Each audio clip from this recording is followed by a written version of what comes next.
C'est parti? Très bien. C'est bon? Ok. J'étais à Lyon il y a 15 jours, non, après avant Noël, il y a peut-être 3 semaines maintenant, le temps passe si vite.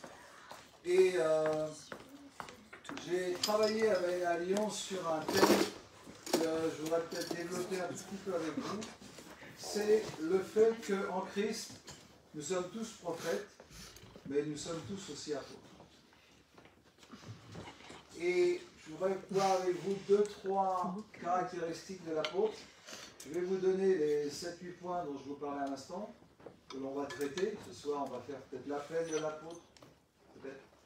On va voir un petit peu où on peut aller. Parce qu'on a le projet de prier pour chaque personne ce soir. Alors.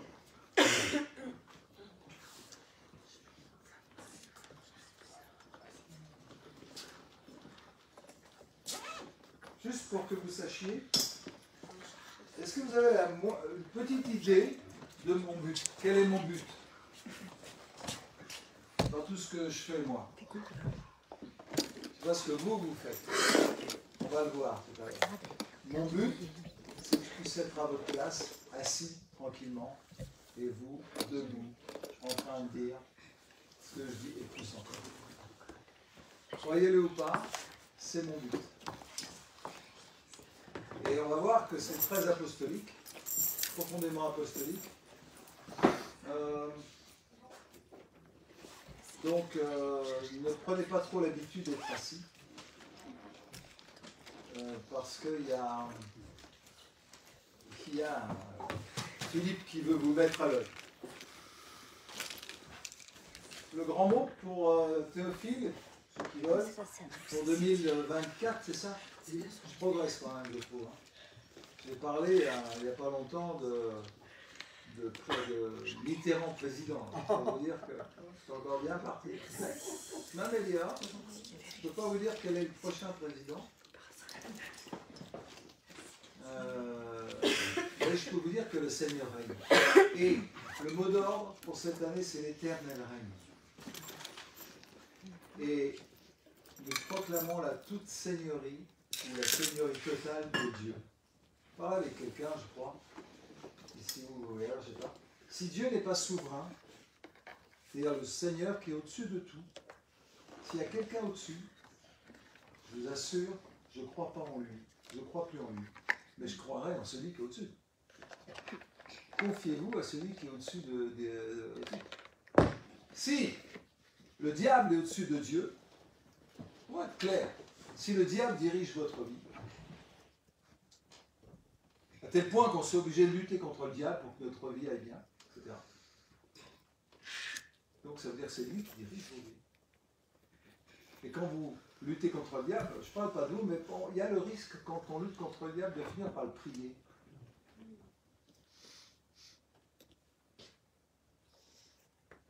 Mais peut-être votre vie dépend de vous. La santé de vos enfants dépend de vous. La santé de votre conjoint dépend de vous.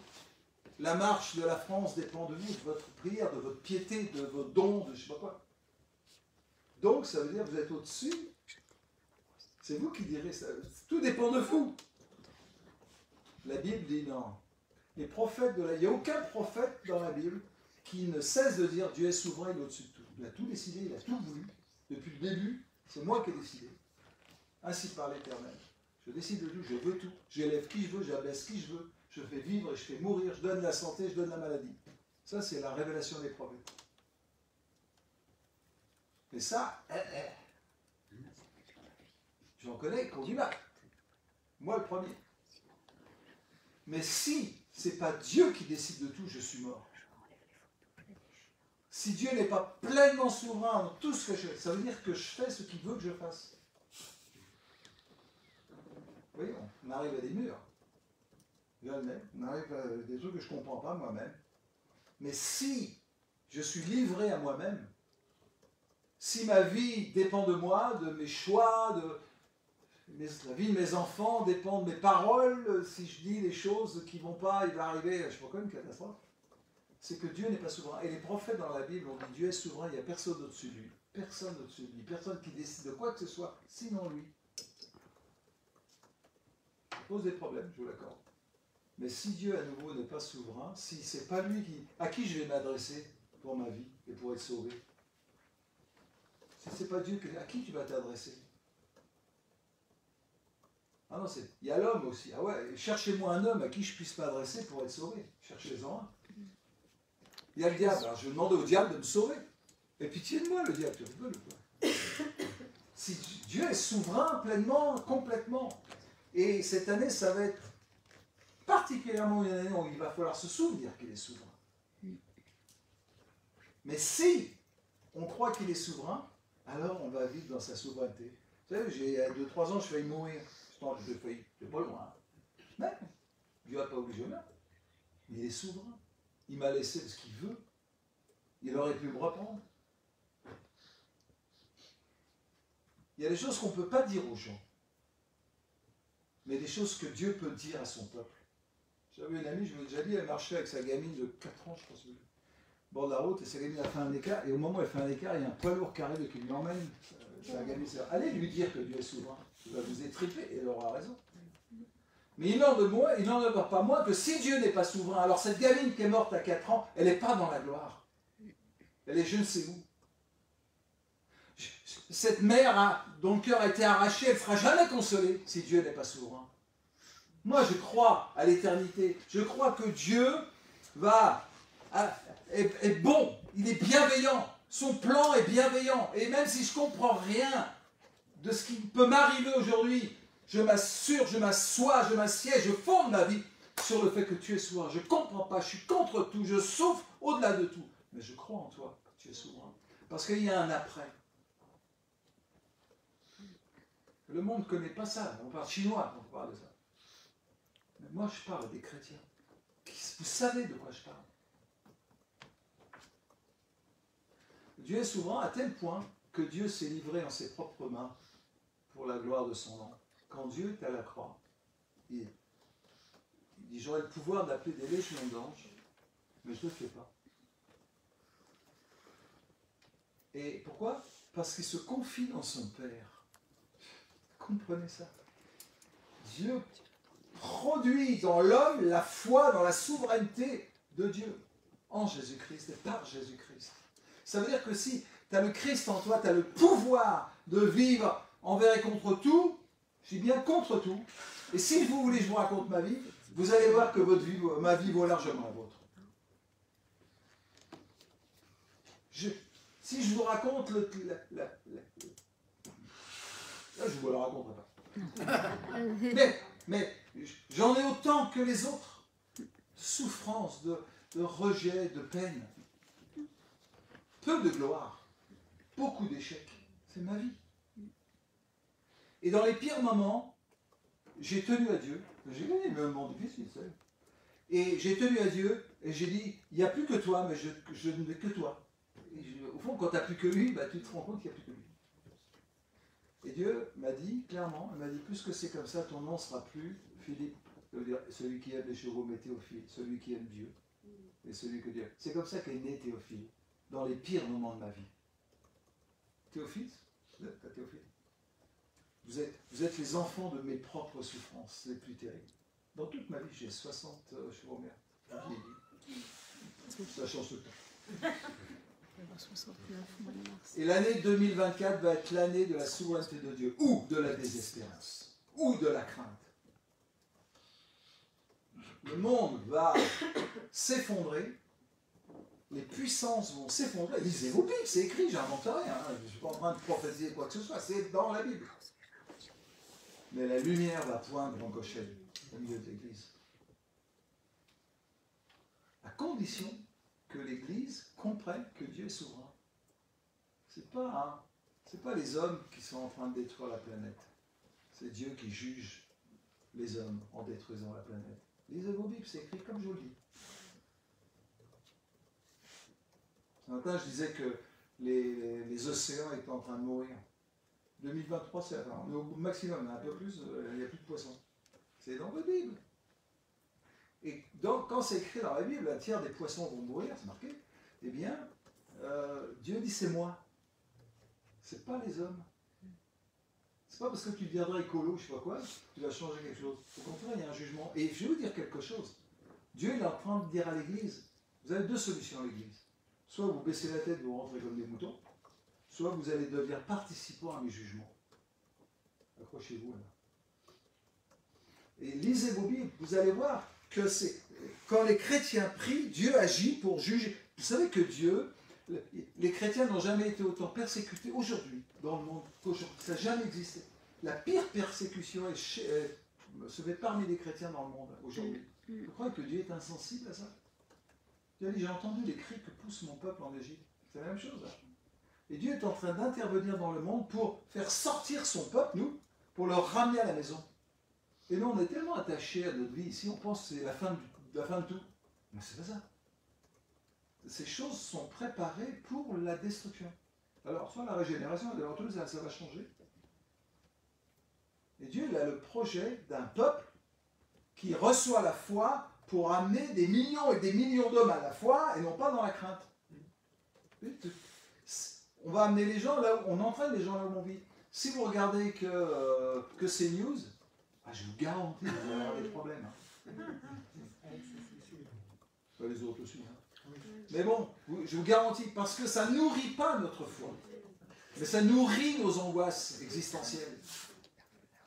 Et puis, je me souviens de cet homme, il lisait la Bible, il fermait la Bible, il se tournait vers sa femme, il l'insultait. Tu peux lire la Bible et puis ça ne change rien à ta vie, même ça te rend pire. Ou alors tu peux lire la Bible et être une lumière pour les nations, si tu crois que Dieu est souverain. Vous vous rendez compte? On pourrait prendre les Écritures et lisez vos Bibles, c'est pas très compliqué. Hein.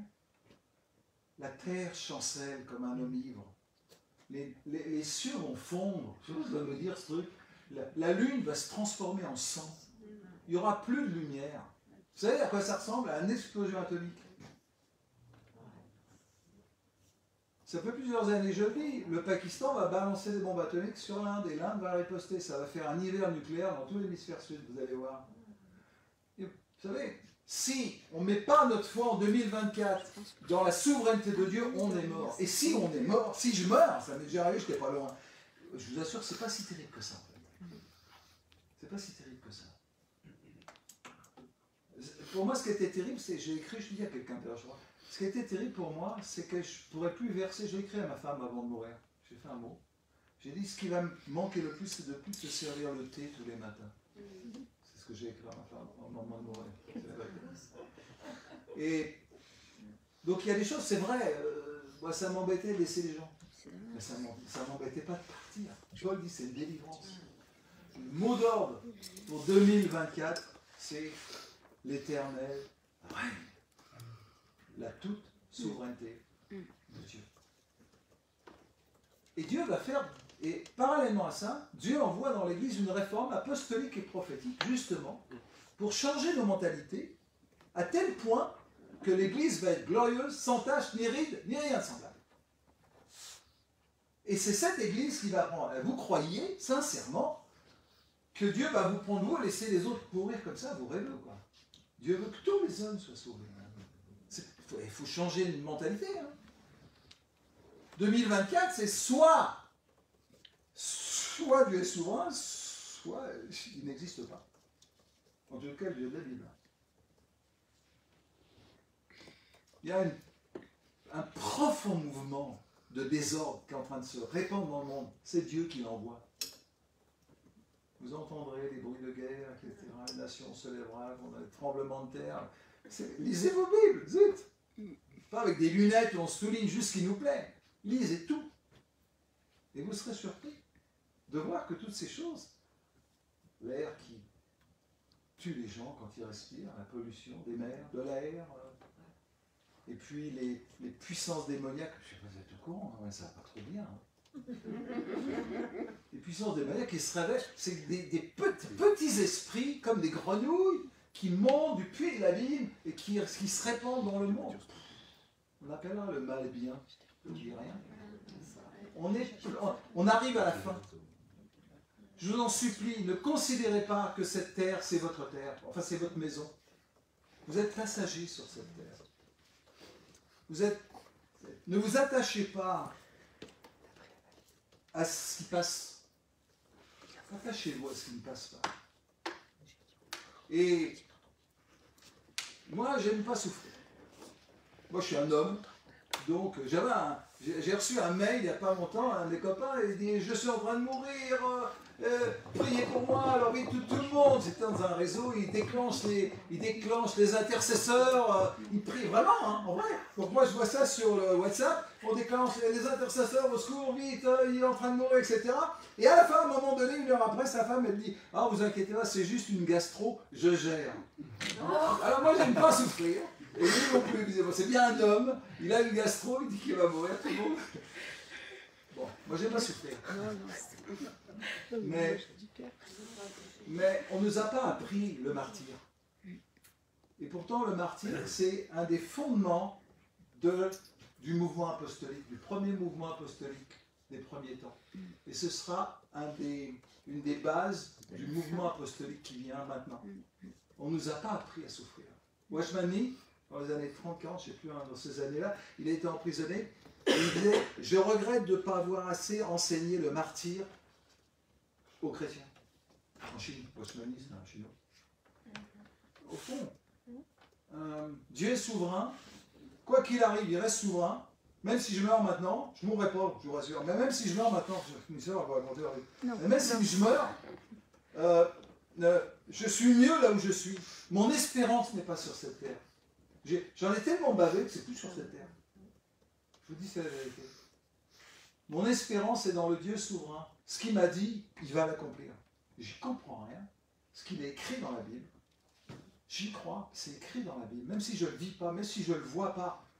Dieu est plus grand. Il est plus grand que moi pour agir et accomplir ses promesses, même au-delà de la mort.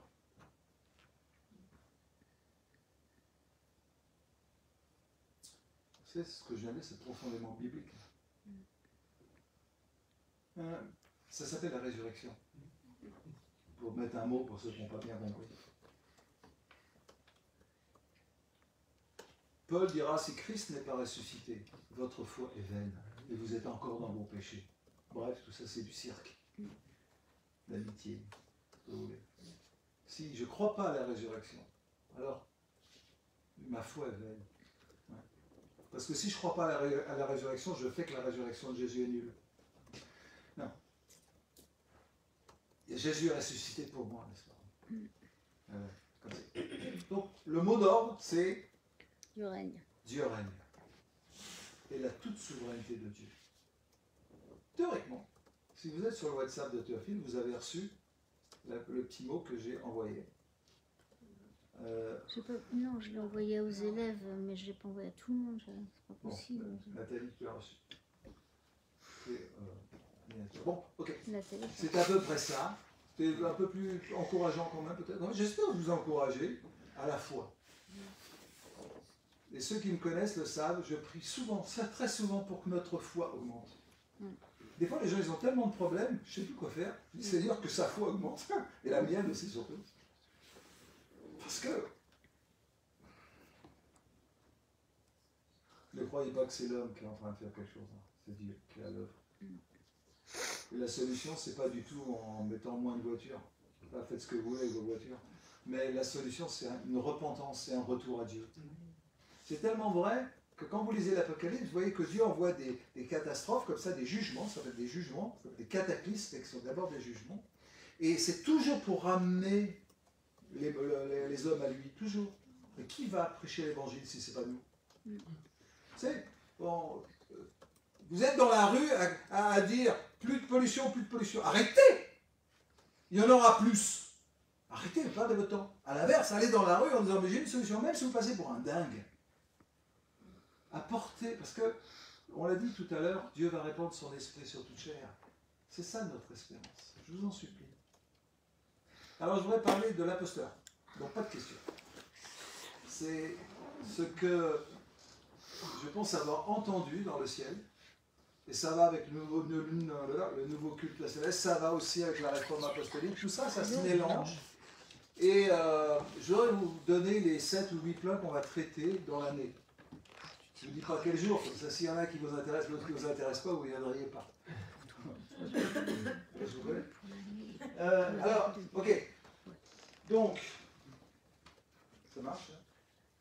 Oui. Premier point, l'appel de l'apôtre. L'appel de l'apôtre, on va en parler un petit peu.